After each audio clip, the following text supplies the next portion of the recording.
O tema de hoje para mim é muito importante. O que frequentemente eu recebo aqui? Pergunta assim, Fernando, o que é essa doença? O que é essa? Às vezes não é nem o que é essa doença, porque o meu desejo é não responder sobre isso. Por quê? Fernando, você fala que toda doença tem uma linguagem, a doença fala. Sim, a doença fala.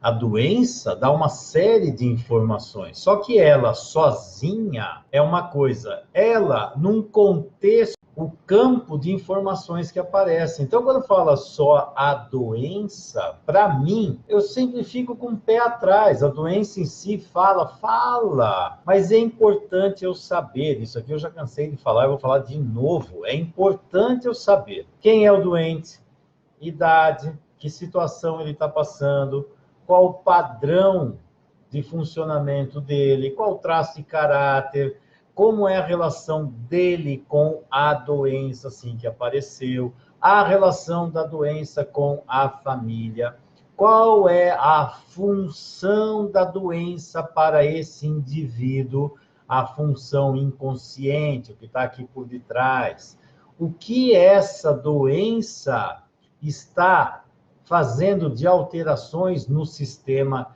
Isso, para mim, é o mais rico de tudo. A doença, isoladamente, ela tem uma informação, mas o contexto é diferente. Por isso, toda vez que eu vou fazer, por isso eu resolvi fazer essa live aqui. Por quê? Porque, de repente, vem a doença tal. A doença tal, sim. Doente, idade. Ah, é a primeira vez? Não é. Tem na família? Não tem. É uma identificação melancólica? Não sei. Que dinâmica isso está acontecendo? Tudo isso são dinâmicas importantes. Por quê? Porque dentro da psicossomática, e eu falo o tempo todo dentro da psicossomática, e você com certeza já deve ter ouvido várias vezes, toda vez que vem só doença aqui, a sensação que dá é que eu estou fazendo algo que é contrário à psicossomática, porque dou valor à doença. Então, por exemplo, se eu vou fazer uma constelação de alguma doença para uma família, então tem uma família que tem um filho doente. E é interessante, a hora que monta, geralmente os pais estão olhando para onde? Para o filho ou para a doença? Frequentemente estão olhando para a doença. Se eu monto, depois eu até conto, eu não vou contar agora não, depois eu vou contar uma outra experiência. Então, quando eu monto algo desse tipo, aí fica assim, quando todo mundo fica olhando para a doença, quem olha para o doente? É a psicossomática, classicamente, na essência é importante olhar para o doente, sempre olhar para o doente, e não para a doença, e não para a doença. Então, eu estou colocando isso aqui porque é impressionante o que eu recebo de mensagem o tempo todo. Fernando, essa doença, e aquela doença, e aquela doença, e aquela doença. Está cheio de livros, mas tem um monte de livros que coloca assim, tal doença é isso, a doença é aquilo, a doença é aquilo. Se quiser, vocês podem ler esse livro, mas aí vocês vão achar que sabem. Eu vou dizer, não, aquilo lá é assim. O Grodeck, ele colocava algo interessante, que ele falava assim, interpretar a doença é como interpretar sonhos. Por quê? Porque a doença é um símbolo. E tem símbolos que são, aquilo lá representa alguma coisa que é parecido, e tem símbolos que são para a família, que é um código que a família, aquele símbolo tem importância para a família. De repente tem um símbolo que é importante para aquele indivíduo especificamente. Então, por exemplo, quando vai interpretar um sonho. Ah, sonhar com isso é o quê, Fernando? Não sei. Qual é o contexto? Era um sonho que era de dia, era de noite? Tinha outros elementos acontecendo? Qual era a carga emocional que tinha nisso? Porque só... Então, eu sonhei com uma vara de pescar. Então, significa o quê? Vou ganhar dinheiro, vou ganhar loteria, eu sou milionário, estou caçando coisas, estou esperando que alguma coisa venha, até não sei, eu preciso ver o contexto. Isso aqui é parecido. Uma palavra, qual é o contexto que essa palavra, numa frase, num contexto, ganha um significado, tá? Então, essa é uma tentativa, espero, de fazer com que as pessoas comecem a olhar, vocês que estão aqui na comunidade, então, tem que ter mais um foco maior para isso, de parar de ficar olhando especificamente para a doença. Uma coisa que eu ia colocar é assim, eu fiz há vários anos, há muitos anos atrás, um curso de psicossomática que já tinha a constelação. então deve fazer, creio que quase 20 anos, sei lá, 15 anos, que eu fiz esse curso e eu fui convidado a fazer esse curso aqui no Hospital da Beneficência Portuguesa, aqui de Ribeirão Preto, na área da oncologia. Então, os alunos que estavam nesse curso de psicossomática foi bem interessante, porque todos eles atenderam no ambulatório com a abordagem da psicossomática esses pacientes com câncer. Então, eram 6 meses de atendimento. Então, eles faziam a primeira sessão, a primeira coisa era fazer a constelação. E na constelação tinham o cliente, o câncer, a equipe médica, o lado criança, os pais, assim por diante. O básico, estava lá. E aí, fazia a constelação.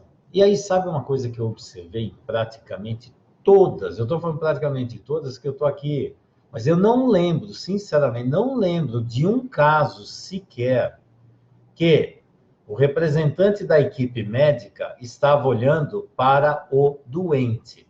O representante da equipe médica estava sempre olhando para onde? Para a doença. Por isso, as questões que vêm só olhando para uma doença isoladamente, eu fico meio assim, falar, tá, e não sei, eu preciso ver o contexto maior. É uma palavra que fica sem significado. Por quê? Porque uma mesma raiz, então, por exemplo, imagina aqui, é a mesma raiz. De repente, ela pode se manifestar por uma doença, de repente, ela pode se manifestar de outras formas, mas a raiz é a mesma. E muitas vezes tem doenças, a doença que é exatamente dinâmicas diferentes. E aí eu fico assim, eu vou falar, mas não sei, pode ter outra coisa envolvida. Então, assim, não sei. Para mim, eu fico sempre com o pé atrás. E o que eu quero muito é que todos vocês comecem a dar muito mais valor ao doente do que à doença. A doença fala? Fala. Mas a fala é simbólica. E o símbolo depende do contexto. E depende do indivíduo e do doente. Senão, eu estou aqui deduzindo algumas coisas, mas pode ser que isso aqui seja falso, porque eu não vou ter certeza absoluta do que está acontecendo. Eu vou dar um exemplo. Parece-me que me mandaram aqui, ó. Qual a linguagem do aneurisma cerebral, lado direito de uma mulher de 36 anos, solteira e terapeuta? Não sei o que está acontecendo na vida dela, Isabel. O que acontecia na vida dela? Qual o projeto de vida? Qual a relação que ela tinha com a vida, com os pais, com o lado criança dela? O que é que estava acontecendo na vida dela naquele momento? Então, tudo isso é importante. Só o aneurisma em si, a pessoa pode ter nascido com aneurisma. Está cheio de gente, tá aqui atendendo, talvez até eu mesmo possa ter aneurisma aqui. E às vezes a gente só descobre quando rompe. A questão é o que faz esse aneurisma romper, por exemplo. Eu posso ter aneurisma, mas de repente eu tenho uma hipertensão arterial, eu tenho algum problema secundário que faz com que esse aneurisma, de repente, apareça, algo que veio desde a minha formação corporal, a artéria ali ficou com um lugarzinho com uma fraqueza, que é um aneurisma. Então, o fato de estourar, eu vou colocar um exemplo que tem a ver com aneurisma também. Por exemplo, tinha uma mulher que ela estava casada e o relacionamento estava um caos. O marido estava tentando separar e essa mulher não queria que separasse de jeito nenhum. Ela tinha uma característica do quê? Oral, ela estava grudado, você vai me abandonar, eu não vou permitir que você vá embora, você é meu, você é meu. Aí já começava até um pezinho na psicopatia também. E esse homem, ele começou a fazer de tudo para ir embora e a mulher não aceitava a separação de jeito nenhum, não aceitava, era um horror. E aí o que acontece? Esse homem foi trabalhar, se eu não me engano, em Manaus. Se não foi em Manaus, foi em Belém, foi lá, eu sei que foi lá para a Amazônia. Então, que seja Manaus. Aí ele foi para Manaus. Essa mulher fez de tudo e foi para lá também, largou tudo que ela fazia aqui para ir lá com ele, e ele não querendo que ela fosse. Bom, e ele fazendo assim, sabe o que aconteceu? Rompeu um aneurisma na cabeça dela. E aí ela entrou em coma e ficou na UTI, porque ela ficou lá vegetando. Tá vendo que esse aneurisma agora, de repente, deu uma dinâmica que tem um contexto completamente diferente? Isso poderia ser muito diferente, por exemplo, desse caso aqui. Então, nesse caso, se ela é terapeuta. Você já viu uns dados interessantes aqui. Ela tem 36 anos, deixa eu voltar aqui. 36 anos, ou 35 anos. Solteira, terapeuta. Bom, só de ser terapeuta eu já vou deduzindo alguma coisa, mas dedução não quer dizer que é realidade. Então, se ela tem a tendência de ajudar os outros e ela é solteira, é bem provável que ela seja uma filha parental. Veja, mas é possibilidade, não é certeza. Eu deveria pesquisar isso. Aí eu pesquiso assim, de repente a mãe dela morreu, não morreu, tá para morrer. A mãe dela desenvolveu alguma doença que vai fazer com que ela tenha que grudar na mãe e cuidar. Aí de repente uma das formas que é para não cuidar, eu adoeço, eu tenho um problema para não ter que ficar cuidando de lá. Ou será que a mãe morreu e agora por culpa ela segue atrás? Não sei. Será que ela, como é terapeuta, de repente pode ser muito cabeça, e aí a questão ela vem para cá e os sentimentos dela não estão presentes na vida dela, tem uma dissociação da mente, do pensar e do sentir, não sei, preciso pesquisar, e de repente esse excesso de carga mental, de força, de energia mental cerebral, isso pode ter acontecido, não sei, precisa ver. Será que ela tem uma carga de onipotência controladora e de repente a doença vem para tirar ela desse lugar de ser uma super pessoa, super mulher, controladora de tudo? Não sei. Está vendo como é importante ver essas dinâmicas todas? Será que alguém na família dela já teve aneurisma, já teve algum problema semelhante? Isso aí pode ter uma identificação melancólica? Não sei. Está vendo como tem um campo de probabilidades muito alto, muito grande, quer dizer. Como eu vou dizer se é isso ou aquilo? Eu posso dar uma sugestão leve, mas eu sempre fico com um pé atrás. O que é isso? Não sei dizer com certeza.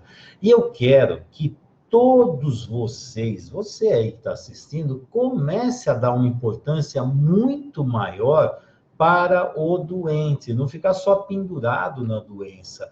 Tudo é um grande campo de informações. A doença por exemplo, no aneurisma, eu já comecei a falar um monte de coisas aqui que poderia ser. Pode ter até um AVC hemorrágico, pode ser um AVC isquêmico, que também pode dar um efeito parecido com aneurisma. Vai pegar mais do lado direito. Pode ser, se for o lado direito do corpo. Pode ser alguma coisa a ver com o mundo masculino. Pode ser, veja, pode ser. Pode. Não sei. Preciso o quê? Pesquisar. Então, a doença fala. A doença dá um monte de informações. Sim, para ter uma visão melhor, o doente. E sempre focado no doente. Sempre o indivíduo, sempre o ser humano. A relação desse ser humano com a vida. E aí, a doença como um todo tem a ver com o quê? Se esse adulto cuida dessa criança. Cada vez que o adulto fica dissociado da criança, aí vira um campo fértil para as doenças. Isso, para mim, é fundamental. Então, eu sempre vou investigar que dinâmica esse indivíduo tem. Onde está o adulto dele e onde está a criança dele. Por quê? Porque quando você trabalha com doença, principalmente na área sistêmica, você vê sempre que a doença está mostrando uma mensagem do sistema. Alguma coisa que precisa ser vista e esse indivíduo ou o sistema, geralmente o sistema, não enxerga. Então, a doença vem revelar algum emaranhamento, algum problema sistêmico. Tanto é que quem já me viu trabalhar com constelação de doença, você vê que eu vou seguindo a doença e entender o que ela está falando. Será que, por exemplo, vou colocar de novo a Isabel, será que esse aneurisma tem a ver com uma identificação que essa pessoa tenha com um irmão abortado que não foi valorizado? Não sei, será? Não sei, será que tem a ver com a família da mãe ou do pai? Tudo isso são fatores importantes. O meu receio maior, como profissional e formador e treinador de pessoas da psicossomática, é resumir, assim, colocar essa visão apenas em cima da doença e está resolvido, porque o tempo todo é o doente, hein? É o doente, tá? Então, isso para mim é muito importante. Ô, Fernando, comente sobre essa constelação. Seria interessante se tivesse a constelação, né? Ver a constelação, onde estão os elementos. Isso aí seria muito interessante. Eu acabei de fazer cliente com nojo e arrepios no braço direito. Se essa é a queixa, é uma queixa muito estranha, né? O clássico que eu coloco é colocar o indivíduo em relação ao sintoma. E depois eu vou colocando os outros elementos. O clássico de constelação com doença é o indivíduo com a doença. Eu vou ver a relação desse indivíduo com a doença. Aí depois eu peço para colocar o quê? Os pais. Por quê? Porque toda doença esconde um conflito emocional infantil que não foi resolvido, Grodeck básico. Então a doença sempre traz alguma coisa do mundo infantil da criança. Se é um mundo infantil, eu coloco pai e mãe. E aí eu vou ver a dinâmica que tem aqui. Quando você começou a colocar aqui, você foi falando, não sei que sequência você foi colocando, mas pelo formato ficou um semicírculo.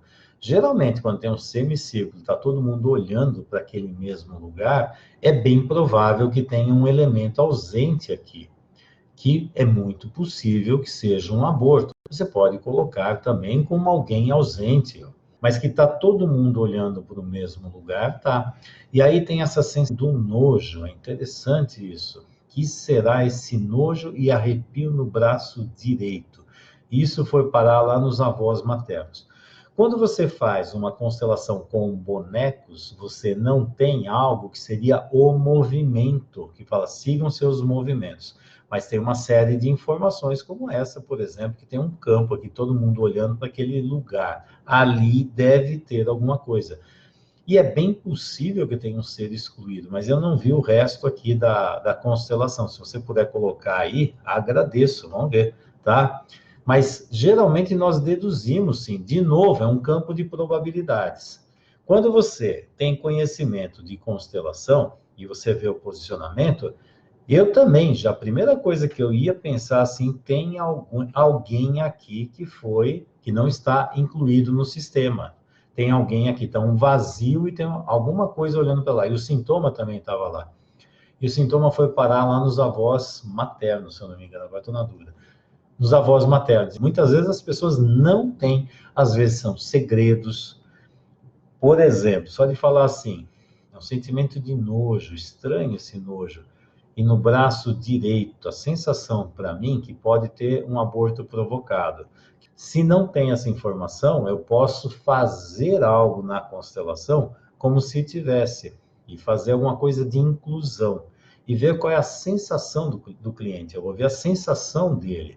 A sensação dele fez sentido, não fez, aliviou, não aliviou, como é que foi? Isso me dá uma série de informações que eu posso trabalhar cada vez mais. Só para lembrar, vocês vai ter o constelador top de bonecos, onde eu vou lá trabalhar com as pessoas e mostrar uma série de dicas, estratégias e formas de trabalhar com constelação individual. Então, que recursos você pode utilizar dentro da constelação individual, com várias outras abordagens, com leitura corporal e assim por diante, que vai ajudar e muito a ter uma compreensão melhor desse grande campo de informações. Pessoas que estão ocupando o lugar de membros excluídos do sistema podem apresentar quais doenças? Todas que você puder imaginar, Maura. Todas que você puder imaginar. Por exemplo, se eu estou conectado com um tio meu que foi excluído e ele tem alguma doença, eu posso me conectar porque eu estou reproduzindo a doença dele. Então, não existe uma doença específica para aqueles que estão excluídos. Todas as doenças podem estar conectadas com alguém excluído, porque vai depender da dinâmica do sistema, da pessoa que está excluída, da família, de segredos familiares, se ele é portador de um segredo familiar que já vem de antes, não é ele a causa, ele é a consequência. Então, todas, não tem uma doença específica. Então, tem doenças que são mais comuns? Não.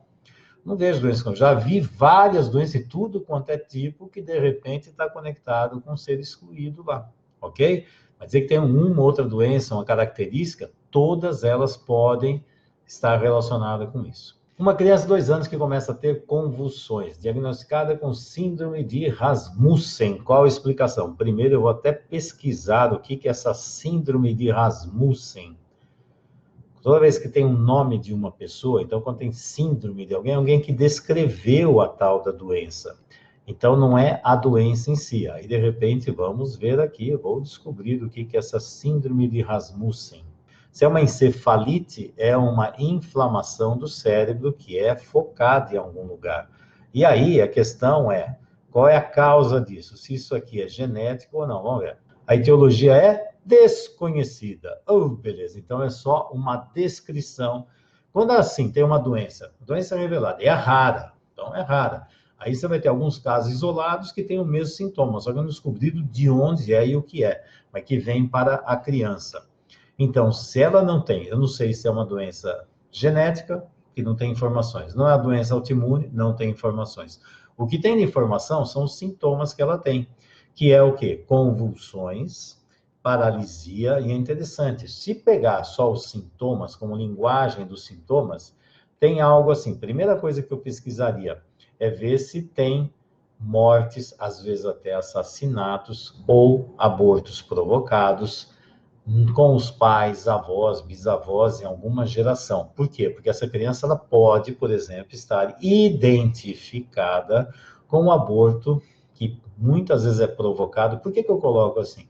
Porque quando tem convulsão, geralmente são reações que é comum mostrar a pessoa que está indo para a morte. A pessoa que está indo para a morte tem aquelas reações. Então, muitas vezes, quando tem uma dinâmica de convulsão, é muito comum estar associado com alguém que morreu, e muitas vezes uma forma de segredo ou trágica.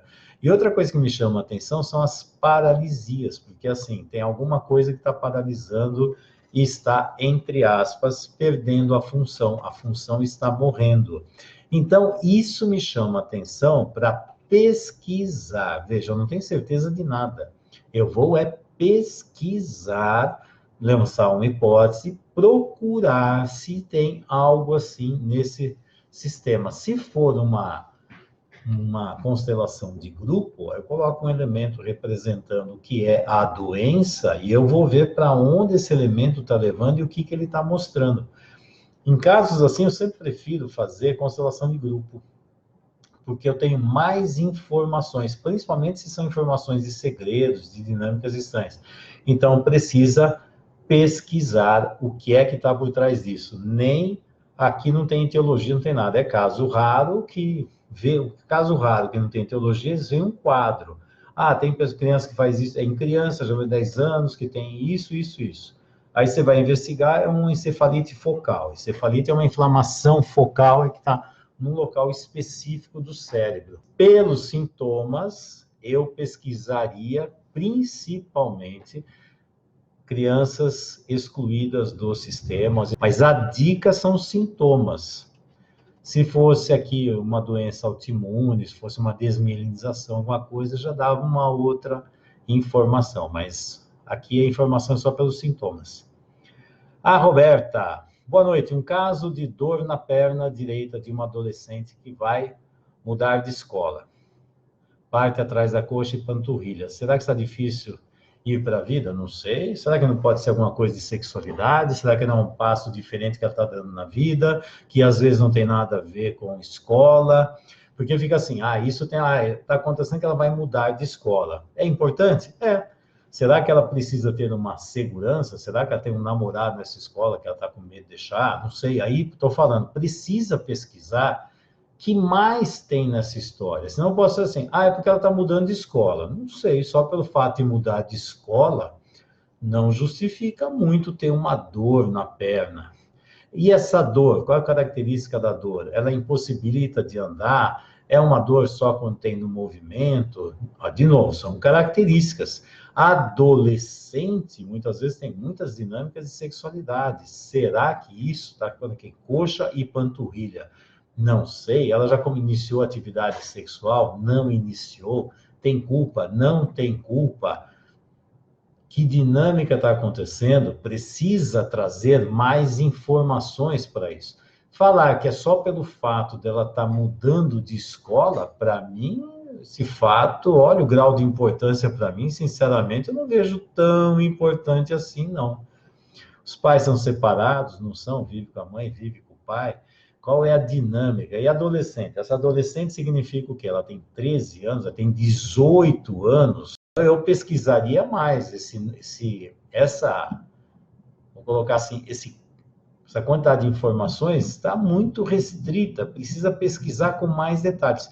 Quanto mais detalhes pesquisar e ver que tem um peso maior, por exemplo, está mudando de escola, não sinto um peso. Ela está mudando de escola porque ela está sofrendo bullying, ela está mudando de escola porque está sendo punida, ela está mudando de escola porque a família mudou. Não sei, só o fato de mudar de escola não vejo um peso maior. Deve ter alguma coisa a mais aí. Então, precisa ver. Parece que está difícil para a vida, não sei, será? Parece por quê? Qual é a dinâmica? Ela falou, ela não falou? Qual traço de caráter que ela tem? Porque perna é caminhar, e perna tem a ver com função paterna, de caminhar para a vida. Por isso, eu não sei que adolescente que é, se está lá perto do chegar na faculdade, está começando agora, 13 anos, não sei que fase é essa. Outra, qual é a relação com a mãe, com o pai? Tudo isso aqui é questão de pesquisar. Se está difícil para a vida, então precisa ver que dinâmica tem de função paterna. E está difícil para a vida porque não tem um impulso para ir para a vida ou tem alguma coisa puxando ela de volta. Função pernas tem muito a ver com caminhar. Será que ela está autorizada a se afastar da família de origem, principalmente da mãe? Veja, tudo isso aqui são pesquisas. Quando você começa a compreender a dinâmica que está acontecendo com a doença, aí vamos pesquisando algo mais específico. Isso vai dar um colorido, uma quantidade de informações muito maior para poder chegar lá. Senão fica num campo muito amplo, assim, pode ser tudo isso. Pode ser? Pode. Será que é ir para a vida? Pode. Aí eu faço pergunta, mas qual é a dificuldade de ir para a vida? Foi preparada? Não foi. Qual a função dessa filha nesse lugar, nessa família? Ela tem um lugar que segura os pais? Não segura os pais? Ela está com uma função parental para cuidar de alguém? Ela está numa dinâmica edípica na relação com esse pai e essa mãe? De novo, pesquisar, pesquisar, porque alguma coisa tem, alguma coisa que está dizendo assim, está difícil ela sair de um lugar e ir para o outro. Será que é a escola? Eu acho que não, deve ser um problema interno, emocional, sistêmico. Eu pesquisaria isso, não a escola em si. É mais fácil dizer que é a escola, né? Mas tem que pesquisar isso aqui. Tem gente que acha que só com uma coisinha assim já resolveu, pronto. É tão fácil, né? Essa é a grande arte de se trabalhar nessa área. A arte de começar a pesquisar, investigar, levantar hipóteses, começar a ter mais elementos para fazer um diagnóstico e fazer um tratamento mais adequado. A Mércia, como seria a dinâmica para conseguir se libertar da dor da descoberta de um abuso pelo pai? Bom, aí eu vou até te falar, falando aqui até o 10-10 do abuso, né? Porque a questão do abuso em si, quando fica assim, o abuso é pelo pai. E aí eu vou fazer uma pergunta, qual a responsabilidade da mãe? Lá vem você querendo colocar a culpa na mãe. Não, porque toda vez que tem uma dinâmica com uma criança dentro da família, a responsabilidade é 50% para cada um. A questão é o que é visível e o que não é visível. Por exemplo, existe dinâmica de abuso pelo pai, que a mãe colocou a filha para ser a esposa do papai e ela cai fora. E tipo, fica namoradinha do papai para o papai não buscar outro homem lá fora. E eu já vi um monte de casos onde as mães colocam as filhas exatamente para dar a sexualidade para o marido que elas não querem dar. E aí fica, o pai abusou. Eu não estou protegendo o pai nenhum, estou vendo as dinâmicas sistêmicas. E sempre é 50%. E como é que a mãe não percebeu o que estava acontecendo? Que dinâmica está acontecendo? Por isso é 50%.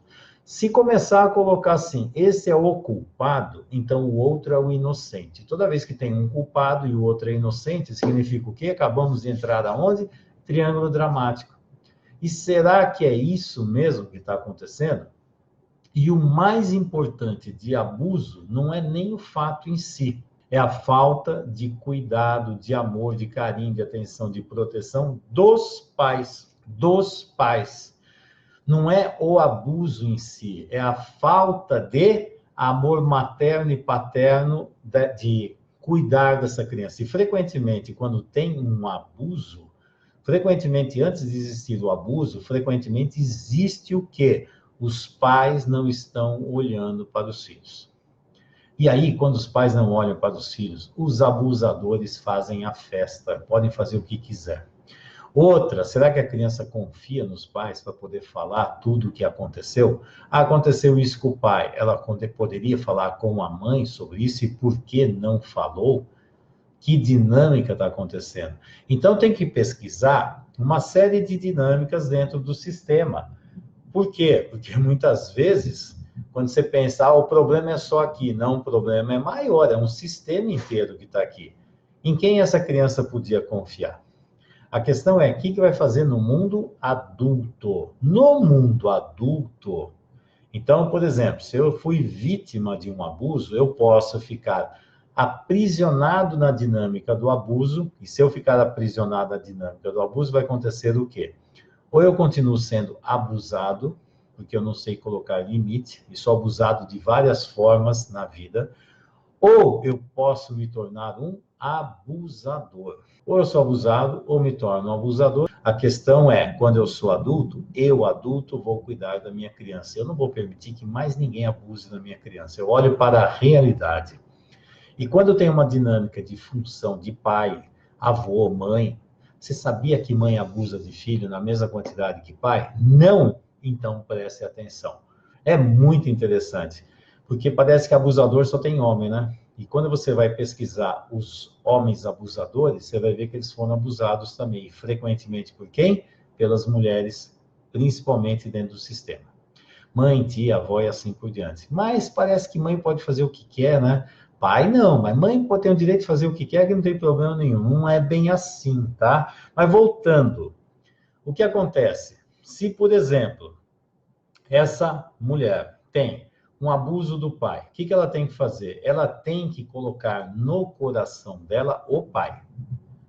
Pai é a função paterna, a função paterna.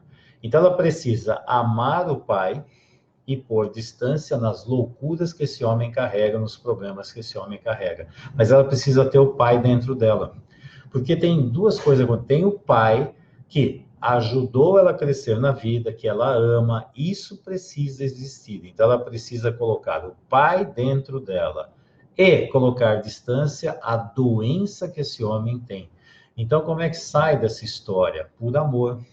Eu amo meu pai, eu odeio a doença que ele carrega. Com o amor do pai, eu sigo em frente. O meu pai me ama, me orienta para a vida, me ajuda a seguir em frente. Esse é o meu pai, função paterna. Agora, a doença daquele homem, o distúrbio que ele tem, eu ponho distância e ele que carregue isso. Eu não vou carregar mais essa dinâmica doentia. Ele que carregue, porque se eu carregar a dinâmica doentia do meu pai, eu vou levar essa dinâmica para frente e eu me torno abusador e assim por diante. Conclusão, não há solução. Há apenas vou colocar assim, uma continuidade do problema, de várias formas, mas a dinâmica sistêmica doentia, esse emaranhamento continua. E o segredo é, eu amo meu pai e deixo com esse homem os problemas que ele carrega. Isso não me pertence mais. Então, quem está no meu coração? O amor ao meu pai, ao lado saudável dele. O que está longe? As doenças que ele carrega. Só adulto consegue discriminar e fazer esse movimento. Isto sim, isto não. E aí consegue resolver o problema. Ok? Bom, falando assim parece fácil. É claro que tem casos e casos, detalhes, estratégias, dinâmicas para se trabalhar, mas em essência é por esse caminho que deve seguir. Todas as doenças têm raízes no mundo emocional e sistêmico. Todas. As doenças das crianças, as doenças dos adolescentes, as doenças dos idosos, dos velhinhos caquéticos também, dos adultos, todas as doenças são oriundas ou têm origem nos dramas emocionais infantis e nos emaranhamentos familiares. Todas, qualquer pessoa que carrega, é só procurar. E aí você vai ver de onde vem. Vou colocar uma frase do Grodeck, que ele fala assim: toda somatização tem na sua origem conflitos emocionais infantis não resolvidos. Ele não pôs adolescente, adulto, mais velho, qualquer pessoa. As crianças mostram ao sistema o que os adultos não querem ver. Toda criança está conectada com a dinâmica sistêmica.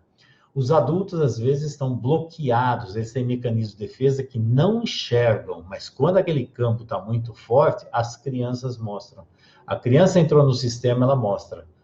E aí, quando você vai ver uma doença infantil, pode pesquisar o campo e preparar assim, pesquisa o campo e começa a pesquisar e ver que dinâmica é essa que existe no sistema.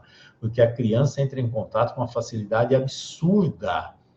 Os adultos, muitas vezes, têm mecanismos de defesa que conseguem, entre aspas, bloquear por um tempo. Porque mecanismo de defesa é sempre temporário, né? Mas as crianças não têm mecanismo de defesa, ela entra em contato com tudo.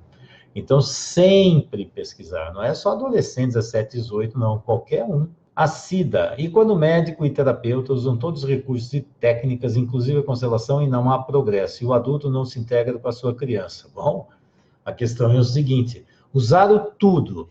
Engraçado que eu recebo um monte de gente que também já usou tudo e não resolveu. Aí eu vou lá, mexo no lugar certo e resolve. Será que é usar tudo? Então, vou colocar assim: qual é a diferença? Você saber a técnica é uma coisa. A arte de trabalhar com a técnica é diferente. Será que só a técnica resolve o problema? Então, assim, eu vou ensinar uma técnica que todo mundo vai fazer e vai dar certo. Você acha que isso funciona? A arte não é a técnica isolada. A arte é a técnica sendo utilizada pelo profissional. E aí vem uma outra coisa interessante. Vou pegar no Grodeck de novo. Grodeck fala assim: o primeiro doente a ser tratado, quem é? O médico. Se tem um profissional que ele tem uma cegueira para alguma coisa, porque isso mexe na ferida emocional dele, todos os clientes que vão lá, que têm essa ferida emocional, ele não vai conseguir ver. Ele não consegue ver.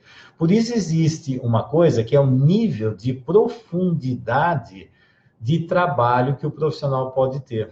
Então, eu vou falar assim: se você pegar um faixa branca de karatê, você acha, então, ele está lá no karatê, ele está com kimono, mas tem uma faixa branca. O que ele faz é a mesma coisa do faixa preta? E o faixa preta do 5º, 6º, 7º dan? E agora? Existe a arte de ver as coisas. E muitas cegueiras que existem nos tratamentos têm a ver com os profissionais que não conseguem ver aquele problema dentro de si mesmo. Então, não é a técnica em si. A técnica, é claro que é fundamental. Se eu vou ensinar técnicas, as técnicas são fundamentais. Se você não tem técnica, você não descobre nada. Mas tem algo mais importante do que a técnica, é quem aplica.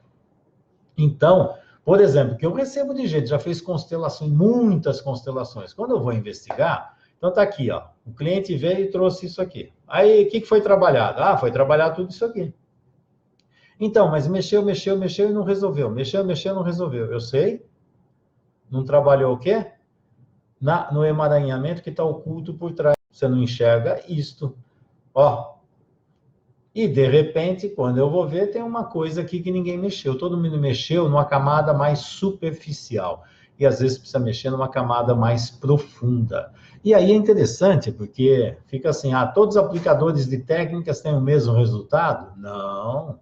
Saber técnica é fundamental. Se você não souber, então, aí que você não consegue fazer nada. Mas ir mais além tem a ver com quem conduz a técnica. Tá? Se não, era fácil, era só ensinar a técnica para todo mundo resolve. Então, ensinar técnica é fundamental? É, mas o que faz a diferença é o profissional cada vez mergulhar e compreender melhor, e ir em camadas mais profundas. Então, muitas vezes, existem camadas de problemas. Aí você trabalha numa camada superficial, só que a origem está numa camada mais profunda, chegar nessa camada mais profunda. Isso também pode acontecer, ok? Sara, estou com dor nos olhos, não estou conseguindo focar. Já troquei óculos, nada resolve. O que será que você não está conseguindo enxergar e que dói muito? E é melhor ter problemas nos olhos para não olhar, porque quando eu ponho uma barreira ocular é para não ver o que está lá na minha frente. Então, eu É interessante, né? A mensagem vem, aí eu ataco o mensageiro, meus olhos. Porque desde que o mensageiro tenha problema, ele não me traz a mensagem. Precisa investigar, Sara, que dinâmica é essa que você está tendo nesse anel ocular de contato com algo que está difícil resolver. Pode trocar óculos à vontade, óculos é uma barreira. Será que você está aberta para ver a realidade? Eu vou colocar uma coisa, um caso interessante, não é bem um caso, isso aqui foi uma pessoa que eu conheço, ela veio conversar comigo há muito tempo, ela é psicóloga, e uma excelente psicóloga. Ela chegou para mim e falou assim, Fernando, eu estou querendo operar os meus olhos, e porque eu uso óculos já desde a adolescência, e agora parece que estabilizou, e aí o médico falou que seria possível fazer uma cirurgia, mas estou com receio, se eu opero ou não opero. E aí ela veio perguntar para mim, né? Eu sou médico, trabalho com psicossomática, com essas coisas. Eu falei assim, você está pronto para ver, está pronta para ver a realidade do jeito que ela é? Não, como assim? Você está pronta? Não, porque meus óculos, a lente aqui, porque você está pronta para ver a realidade do jeito que ela é. Porque se tem problema ocular, já é uma defesa para não ver a situação do jeito que ela é. E se coloca um óculos, é uma barreira. O óculos também é um elemento de barreira para se esconder atrás dele. Aí eu falei, se você não estiver pronta, você pode até operar. Mas se você começar a enxergar coisas que você não consegue desviar, você vai ter problema de novo no olho. Bom, não encontrei com ela por um tempo, depois num outro treinamento, encontrei com ela, ela tinha operado. Eu falei, Fernando, eu operei, tá? E aí, como é que foi? Ela falou assim, nossa, como eu tenho saudade dos meus óculos. Por quê? Porque era simples, quando eu tirava o óculos, assim, parece que tudo sumia. Então, quando eu punho o óculos, não enxergava, mas eu podia tirar. E agora, eu às vezes até vou com a mão assim para tentar tirar, para ficar mais confortável. Eu falei, é isso que eu estou te falando. A questão é, se você não estiver pronta para ver a realidade, daqui a pouco você começa a ter distúrbio visual de novo para colocar um óculos outra vez. Porque tirando, ela fala assim, nossa, como ela é gostosa. Hoje eu vejo como ela gostou de tirar o óculos e aí não se enxerga mais nada. Agora enxergo, agora não enxergo. Só que agora isso aqui eu tenho controle. Se o olho está funcionando bem, eu não tenho controle. Deu para entender? Andréia, tem uma filha, 8 anos, que nasceu com problema renal bilateral. É um problema, provavelmente deve ser problema de nascença, né? Ou foi alguma doença, foi infecção, não sei. Fez cirurgia aos 9 meses de idade. Então deve ser malformação, alguma coisa assim. Sempre acompanhando, rim continua dilatado. Me disseram para constelar meu marido e eu, para identificar em qual sistema teria algo, pois seria um problema que envolve o relacionamento. É esse o caminho a seguir mesmo? Toda vez que tem uma doença que vem de algo anterior, então a criança já nasce com isso, a tendência é ou alguma coisa que aconteceu no mundo intrauterino, na organogênese, na formação dos órgãos, principalmente no primeiro trimestre da gravidez, ver se tem alguma coisa. E, de novo, não estou caçando culpados aqui, não, hein? A culpa é dele, a culpa é dela, veio de onde, veio de onde. Não, veio lá do passado. Agora, de onde, que dinâmica? A questão é sem culpa, sem julgamento algum, tá? Então, tem na formação dos órgãos, que às vezes pode gerar alguma malformação, ou por remédio, ou por dinâmicas várias que pode acontecer ali. Outra possibilidade é vir do mundo do DNA. Então, aí pode estar associado com alguma coisa genética ou epigenética lá da família de origem dos dois. Alguma coisa pode acontecer. Então, quando você vai investigar, você pode até ver se tem alguma dinâmica sistêmica que não foi vista. Veja, às vezes essa criança já está pegando uma carga aqui. Então, por exemplo, se esse útero, vou falar do útero, mas não estou dizendo que seja, estou falando pode vir de bons lugares. Se esse útero teve um distúrbio, um problema de vou colocar um aborto provocado ou não, mas que não foi elaborado ali, que ficou uma dor, isso pode ser um campo que pode dar problema. E essa criança vai carregar a dor de uma outra situação que não foi elaborada. Isso pode acontecer em gerações anteriores, na família de pai, dos pais, dos avós dos pais, assim por diante. Pode? Pode. Se tiver uma carga sistêmica nessa dinâmica, o ideal é trabalhar essa carga sistêmica, porque aí a criança vai cuidar apenas do distúrbio físico e não da carga emocional e sistêmica que está atrelada à dinâmica.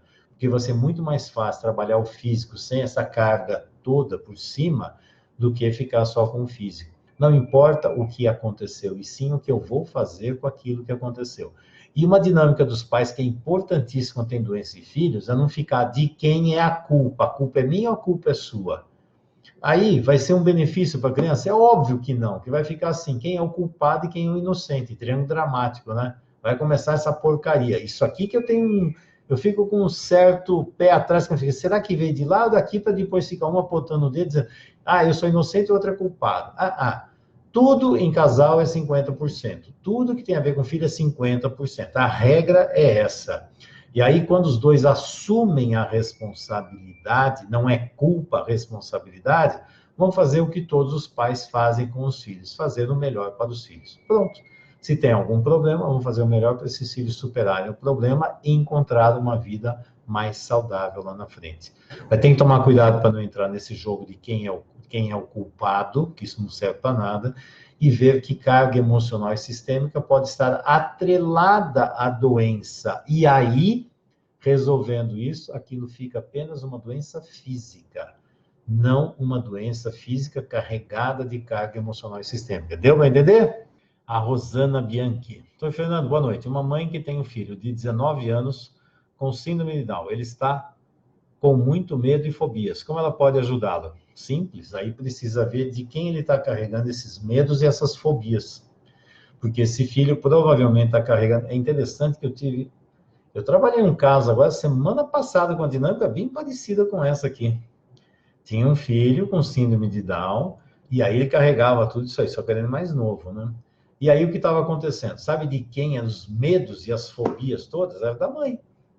E aí ele estava carregando essa dinâmica. Quer dizer, ele já tem o problema da síndrome de Down. O campo da família já ofereceu mais uma série de coisas para cima dele. E aí o que acontece? Ele tem um problema e tem que carregar a carga emocional do campo da família para cima dele. E aí comecei a ver e trabalhar de onde veio essa história, de onde tem essa dinâmica aí, desses medos aí. Fobia é medo, né? Medo e fobias. É interessante, porque a origem era da mãe. É a mãe que tinha um monte de medos. E também ela se culpava porque achava que o fato do filho ter nascido no síndrome de Down era dela, ela fez alguma coisa. Estava associado com culpas. Isso também não serve para nada, né? Porque quando eu olho para o filho, eu tenho que olhar para o filho e, de novo, vou fazer para o filho que é mais saudável. E se ele está cheio de medos e fobias, está faltando também função paterna, que é conduzir para a vida. Mas Fernando, ele tem síndrome de Down. Sim, eu conheço um monte de pessoas que são portadoras de síndrome de Down, que trabalham, têm a vida delas e fazem um monte de coisas. Se elas são orientadas, elas conseguem fazer coisas maravilhosas. Agora, se fica por causa da doença, começo a ver a doença e não o filho, eu começo a justificar que eu tenho que cuidar dele o tempo todo, eu que tenho que agarrar, eu tenho que fazer isso, porque eu tenho medo que ele vai sofrer, eu tenho medo que ele vai ficar sozinho, eu tenho medo. Olha lá, eu tenho medo, cria um campo de medo. Então, aqui, por exemplo, eu já pesquisaria como é que é essa dinâmica da mãe em relação à doença e onde está o pai, porque está faltando função paterna aqui, para evitar que o filho vá para a vida. Então, gruda no filho e fica com o filho. Tem alguma coisa aí? Tem. É com esse rapaz aí de 19 anos? Não. Então, precisa ver que dinâmica é essa. E, às vezes, tem mães que querem os filhos para sempre. E é impressionante. Aí, quando nasce com algum problema desse, faz um drama, mas lá dentro fica feliz da vida que agora justifica eu ser mãe para sempre e grudar no filho. Aí se esconde atrás do filho, porque essa mãe tem medo da vida. Aí diz que eu tenho que cuidar do filho. Você entendeu que é o filho que precisa de mim? E aí não permite que ele cresça, evolua, que possa ter todo o seu potencial de vida. e aí estimula ele ficar cada vez mais o quê? Preso à mamãe. Olha, tá cheio de casos assim. Pesquisarem, tá? A Daniela aqui. E a diabetes? Eu acabei de explicar no início que fica assim, a doença sozinha. A doença sozinha eu não vou nem responder. E a diabetes? A diabetes eu não sei.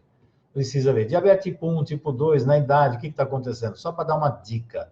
Diabetes é excesso de doce, excesso de amor, grudado, colado, melado. Só que tem uma coisa, tem excesso de açúcar no sangue, mas a célula passa fome, porque o açúcar não entra na célula. Então, eu dou um monte de coisas, mas a essência não recebe, não se alimenta, está passando fome. Será que deu a necessidade adequada? Geralmente tem uma dinâmica de simbiose, ou busca de simbiose, mas geralmente a necessidade do indivíduo, a célula do indivíduo. Ele fica cheio de coisas, mas no fundo ele está passando, eu não estou recebendo o que eu preciso, não chega na minha essência. E aí é questão de pesquisar, hein? Tá aí. A Sara, uma pessoa abusada sexualmente que passa a ter a doença do abusador. Ué, a pessoa abusada, de novo, pode até ficar identificado com o abusador. E sabe que muitas vezes tem um amor ao abusador. Sabe por quê?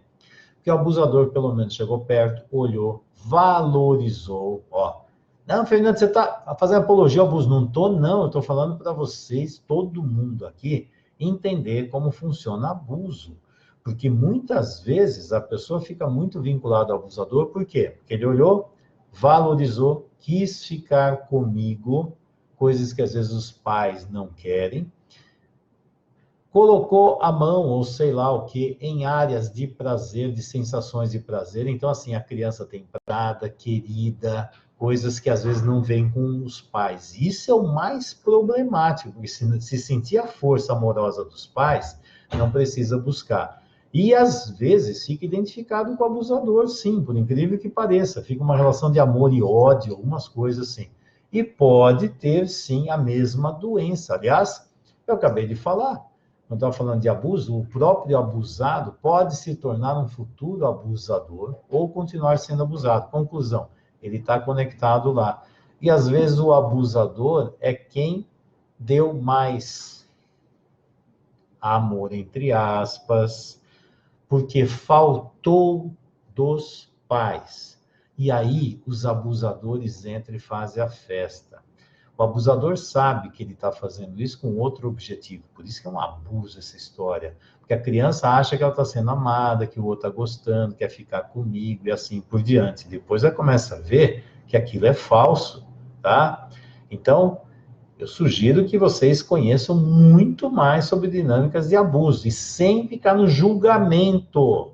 Tem que saber a dinâmica, porque senão não vai saber o que fazer. Sugiro 10x10 de abuso, hein? Ficar atento para não deixar passar, né? E a Carla fica aqui, fica muito atento para não deixar passar essas coisas. Tem que ficar muito atento para nem existir isso.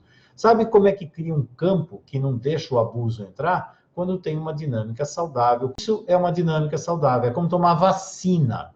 Aí depois, como não funciona, aí fica sujeito a ter um monte de problemas. Aí é um festival de quem é culpado, quem não é. E a súbita perda de consciência. Eu falei desde o início que precisa ver, não é só isto. Isto aqui eu posso dar uma informaçãozinha dessa. Que idade? O que acontece? Qual é o problema que está acontecendo? Súbita perda de consciência, eu não sei. Se eu vou dormir, tem uma súbita perda de consciência. É um ictus cerebral? Não sei. Precisa ver, tá isso aqui, ó. Pode ser milhões de coisas, milhões. A súbita perda de consciência sai daqui desse momento e vai para lá. Aconteceu alguma coisa que eu não quero ver? Tem alguma dinâmica importante? Eu estou identificado com alguém que não está com consciência? Alguém que morreu? Coisas. Infinidade. No temático de doenças, aí em Ribeirão, vi a doença na função de cuidar do cliente várias vezes. Sim, a doença existe para cuidar da criança, por incrível que pareça. Porque quando você adoece, você não tem que olhar para você e dar valor a você, às suas necessidades. Então, a doença está lá para você olhar para a criança. Isso é importantíssimo, é isso mesmo. Aqui, caso de neurofibromatose num homem de mais ou menos 55 anos. Uma pessoa que se sente inferior com baixa estima, teve um casamento difícil com traições, isso aí não tem a ver com a neurofibromatose, né? Isso aí, tirando a neurofibromatose, eu posso falar assim, ó. Tem um homem com mais de 55 anos que se sente inferior, com baixa autoestima, teve um casamento difícil. Veja, a neurofibromatose é uma coisa. Essa forma de vivenciar, então, pode ter neurofibromatose ou não ter. O que está faltando aqui é um homem adulto que tem um sério problema de autoestima. Mas qual é a função da neurofibromatose aqui? É porque é a doença que fez isso? Não. E sempre foi submisso para ter esposa ao lado, as duas filhas. Uma tem neurofibromatose, a outra não. A neurofibromatose, ela tem esse componente genético, ele vai passando. Então, isso aqui pode ter, mas o que está acontecendo aqui é um padrão sistêmico que não tem a ver com a neurofibromatose. O que tem a ver é que ele provavelmente é um filhinho da mamãe, faltou a função paterna e ele fica submisso à mulher, e está aqui. E aí, se ele ficou lá preso na mãe, fazendo triangulação edípica com o pai, ele vai ficar preso sempre em relações triangulares, que é o que está acontecendo aqui. Veja, a neurofibromatose tem a ver com tudo isso? Não, o que está acontecendo aqui é uma dinâmica sistêmica. Uma dinâmica sistêmica, triângulo edípico, filhinho da mamãe, dinâmicas triangulares. É isso que está acontecendo. A neurofibromatose é um anexo dessa história. Então, não é o fato da neurofibromatose que gerou tudo isso aqui. O que gerou isso aí foi a dinâmica doentia da relação dos pais com ele. E como ele está difícil ser adulto, fica preso nesse jogo. Só isso, a neurofibromatose. Aí, no caso, sinceramente, eu não estou vendo conexão da neurofibromatose com essa dinâmica. Isso é uma dinâmica sistêmica. Pergunta, em toda decisão ou mudança, há uma dor enorme do quadril, a perna direita, com uma lesão na nádega, como lidar? Bom, é interessante, porque a questão é o que é tomada de decisão e quem é que toma a decisão. Do jeito, cada tomada de decisão em direção à vida tem uma culpa e alguma coisa que te pune, te arrebenta e não deixa avançar. Então, aí precisa ver, porque quem é que está tomando a decisão e você toma a decisão para quê? Tem objetivos de vida? Você sabe realmente para onde você vai? E aí uma outra pergunta, foi autorizado ou não foi autorizado pelo pai, pela mãe a seguir em frente? Você tem alguma função importante na família de origem que cada vez que você segue para a vida, alguma coisa te fisga e te puxa para trás? Por isso, aí é questão de pesquisar o que está acontecendo aqui. Se tem toda a decisão, mudança, tem dor enorme no quadril, quadril e pernas é sair para o mundo, tem a ver com função paterna e sair para o mundo. Se tem algum elástico puxando para trás, fisgando e puxando para trás, então cada vez que toma uma decisão de avançar, vai sentir uma dor de culpa. Culpa. Por quê? Porque eu não posso me afastar da família de origem. Você tem direito, travou aqui, não sei se... Você tem direito a seguir a sua vida ou não? Você é um jogador na vida ou você é peça do jogo do outro? E aí você tem que seguir o que o outro quer. Foi autorizado ou não? Tem conflito na relação com mãe e pai? Tem uma divisão, aqui é mãe, para baixo é pai e não se conversam? Ixi, tem tanta coisa para investigar, mas aí precisa ver. Você está autorizado aí para a vida ou não? Porque, pelo jeito, tem uma culpa de quando avança para a vida, hein? Tenho cefaleia recorrente que só tem alívio quando faço uso do medicamento que tem em sua composição carisoprodol, diclofenaco, sódico, paracetamol e cafeína. O que isso significa? Que você precisa investigar qual é a razão da sua dor de cabeça. Se você tem uma dor de cabeça, não sei se é enxaqueca, cefaleia por contração muscular, se é vaso, tem um monte de causas. A questão é que, frequentemente, quando tem essa cefaleia, é que a energia está vindo muito para a cabeça. Será que você está tendo descarga da energia por várias outras fontes, por caminhar, sexualidade e assim por diante? Está proibido? Não está proibido? Que faz essa energia vir muito para a cabeça? É muito controladora? Precisa estar tudo aqui? Medo de perder a cabeça? Não sei. Então, tudo isso que você está colocando aqui, precisa investigar. O fluxo de energia, pelo jeito, está hiper aqui, em excesso aqui. A questão é, por que essa energia está vindo para cima? Está faltando descarga onde? Nos braços, nas pernas, na sexualidade, em buscar projetos de vida? Você está prisioneira em um lugar? Aonde foi parar o seu sentir? Será que você está focada demais no pensar e pouco no sentir e talvez no agir menos ainda? que está acontecendo? Precisa pesquisar isso aqui. A Sandra, Fernando, problemas digestivos têm relação com o lado materno?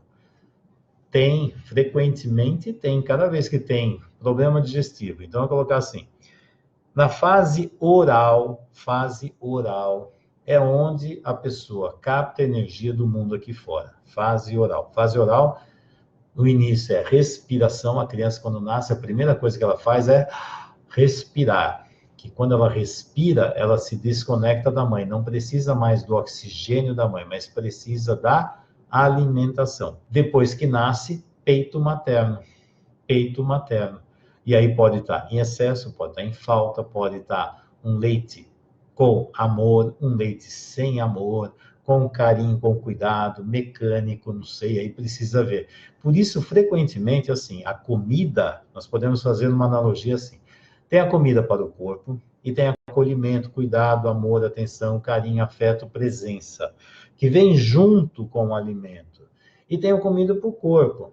É o leite com proteínas, carboidratos e assim por diante. Por isso, frequentemente, quando tem problemas alimentares, que tem a ver com distúrbios digestivos, principalmente distúrbios digestivos altos, que a gente chama na parte digestiva, tem a ver com isto que eu estou colocando na minha boca e engolindo para receber. Frequentemente aqui, você vai ver dinâmicas associadas na fase oral, que é relacionamento com a mãe nas necessidades mais básicas, que é a carência de alimentação do corpo e da alma, tá? Os dois. Azevedo, tenho doença vascular na perna direita e meu pai e irmão mais velho também tiveram quando vivos. Que tipo de doença vascular? Que tipo de doença? É varizes? É obstrução de artéria? Não sei. Mas se você está falando assim, meu pai e meu irmão mais velho também tiveram, ou pode ter um componente genético familiar, mas muitas vezes pode ter uma coisa que chama identificação melancólica. Para eu pertencer aos homens da família, eu preciso carregar a mesma doença. Isso também pode acontecer, chama identificação melancólica. E aí é uma forma de eu sentir que eu pertenço. Do meu jeito fica assim, se for uma mulher, minha mãe teve câncer de mama, minha avó teve câncer de mama, significa o quê? Que eu também vou ter câncer de mama. Precisa ter? Claro que não. Pode ter? Pode. Agora, se eu estou conectada com essas dinâmicas doentias da família, eu devia me conectar com o lado amoroso da família, não com o lado doentio. Mas aí precisa pesquisar essa dinâmica, o que é essa doença vascular, o tipo dela, e se realmente ela existe por algum problema físico, claro que não tem nada só físico, mas se tem esse componente de identificação melancólica ou não, ou que outros componentes podem estar associados. Aí, de novo, precisa pesquisar para ver a causa. O Guilherme Greco, doutor Fernando, meu pai está com inflamação em um dos punhos devido a trabalhos manuais no sítio. E a minha mãe começou a apresentar dor no punho também. Será que pode ser constelado? É claro que pode. Eu vou dizer uma coisa assim, doenças agudas não vale a pena mexer. Doenças agudas. Por quê? Porque elas vêm e daqui a pouco elas somem e pronto. Agora, se a doença é crônica, aí vale a pena descobrir o que está acontecendo. Como regra, na psicossomática, a gente não fica trabalhando com doenças agudas. Doença aguda, o próprio organismo, no seu poder de cura, resolve. As doenças crônicas, aí tem um bloqueio no poder de cura. Aí precisa ver o que está acontecendo aqui. Então, está aqui, ó, se está aí o seu pai com dor no punho, não sei o que raio de inflamação, se é tendão, se é osso, se é vasos, tem tanta coisa que pode inflamar, não sei o que pode ser, mas com certeza ele está parando de fazer trabalhos manuais. A mãe também começou a apresentar. É identificação melancólica? Não sei, se um tem, o outro também tem. Existe um jogo de quem cuida de um e quem cuida do outro? Será que a hora que ele fica doente, ela também precisa ficar doente para justificar que não tem que cuidar dele? Isso também pode acontecer. Que dinâmica existe nessa relação do casal? Ou, de repente, os dois começam a ficar doentes para ver se puxa os filhos para cuidarem deles? Não sei. Olha quanta dica eu estou dando aqui. Precisa ver o que está acontecendo aqui. Isso faz parte de uma, vou colocar, de uma dinâmica de captura de filhos. Isso tem a ver com culpa, tem a ver, nossa, pesquisar. Dá para constelar? Claro que dá. Mas lembra, doenças crônicas, doença aguda, não faz sentido, não devia nem constelar. A Vilmara.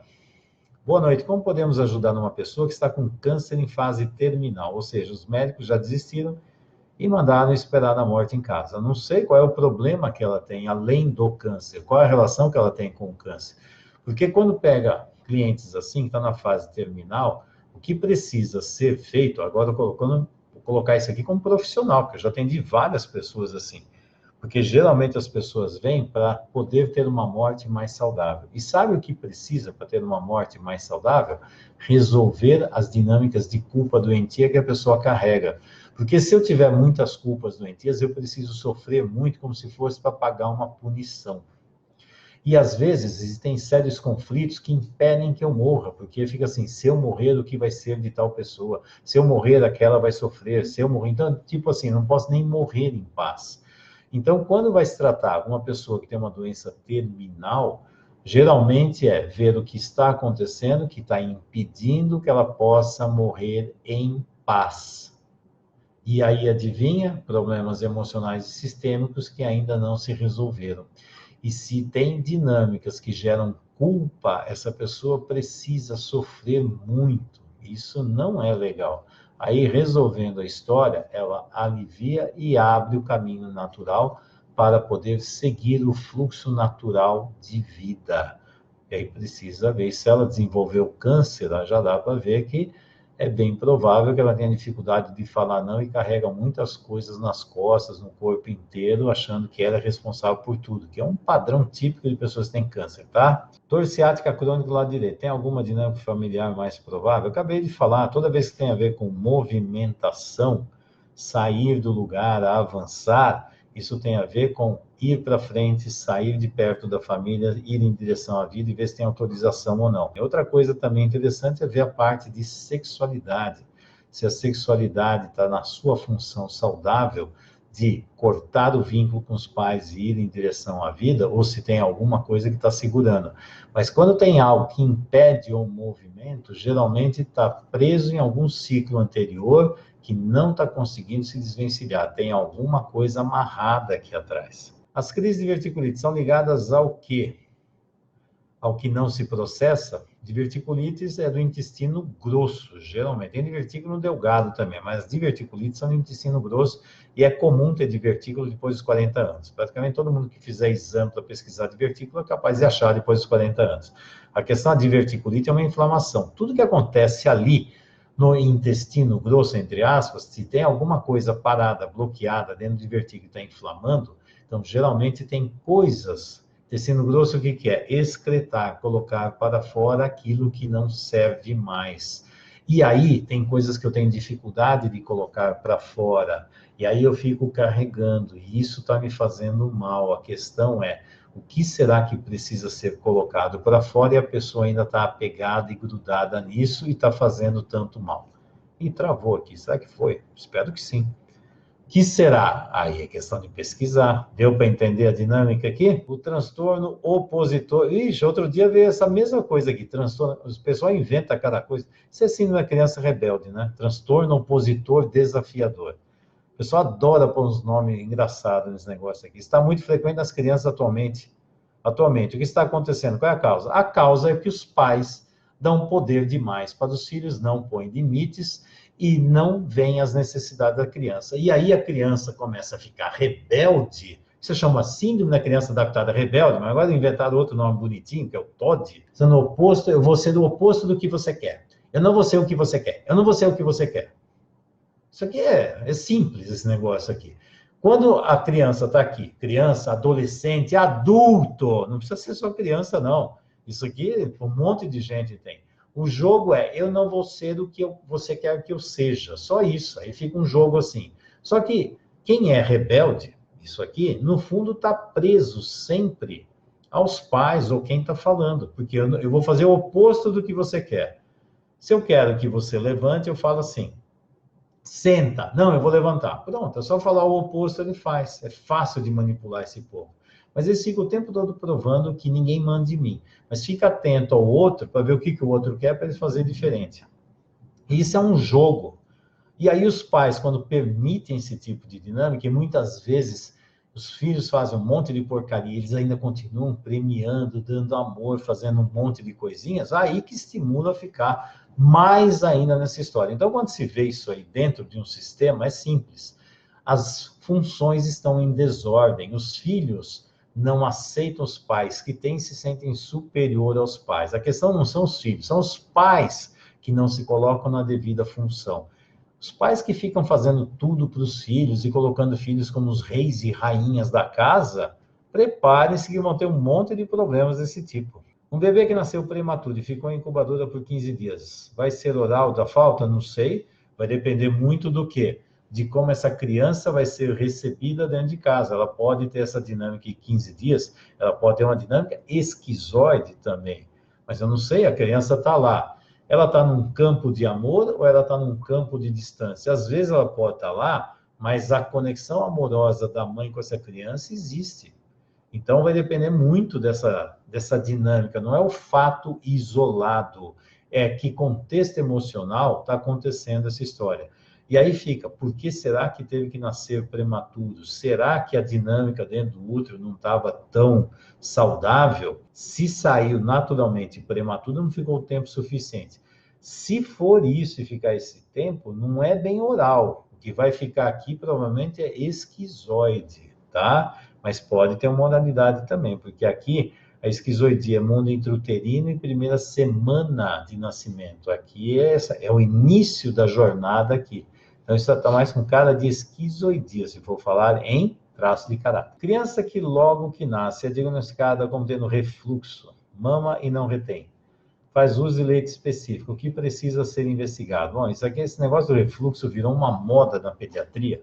E aí, outro dia, tinha uma pediatra que está sempre aqui nos cursos aqui. A Maura, útero bicorno em membro identificado com 6 abortos, pode ter ligação? O útero bicorno é uma má formação do útero. Ele, em vez de formar como se fosse uma pera, assim, ó, ele tem 2 cornos. Então, ele divide aqui, ele fica assim, ó.